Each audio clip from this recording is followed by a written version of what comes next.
People who are displaced have lost their sense of human agency, and I wanted to bring it back through storytelling. And I hate using the word refugee because it puts everyone under this umbrella of a word that everyone's numb to. My name is Solenne Tadros, and I am a creative technologist and designer. As a person who is very multidisciplinary, whatever medium I feel will strongly tell my story, that's the medium I'll gravitate to. The disruptive technologies that are coming out today, it's pushing me to experiment with the ways we can hold on to our history and our heritage. My grandmother is Palestinian, and she fled when she was 13. She had to leave Palestine with her mom and her sister and her brother, and they fled to Lebanon. My grandmother actually never spoke so much about her Palestinian upbringing. It's only when I wanted to understand more about the Syrian refugee crisis that I turned to my teta and I was like, what was your story?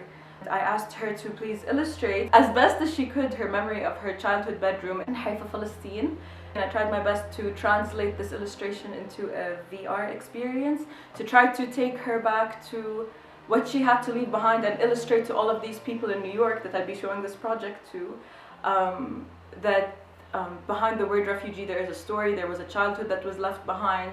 Someone had a bedroom, someone had a life, someone had a routine. I collaborated with Syrian and Iraqi and Palestinian refugees in Jordan, and we upcycled empty ingredient bags. But the way I wanted to market this was using immersive technologies for the simple reason is because I believed in its storytelling potential. So I put these tote bags that I upcycled into this VR experience, and whenever anyone went into this VR experience and saw my teta's memory and what she had to leave behind as a Palestinian, and they saw those bags in those spaces, they wanted to find a way to contribute and put their purchasing power towards this cause. When I showed my teta, she was like, I can recognize the balcony, but this wasn't there, and that's not correct. And I was like, I might have not fully achieved recollecting her memory, and I do feel super helpless for not being able to do so 100% accurately, but seeing other people's reactions to this experimentation shows that there is huge potential for VR storytelling and trying to hold on to people's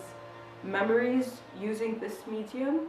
When she left the VR experience that I showed her, she was like, oh my god, this was something like a dream, like to be back in Palestine.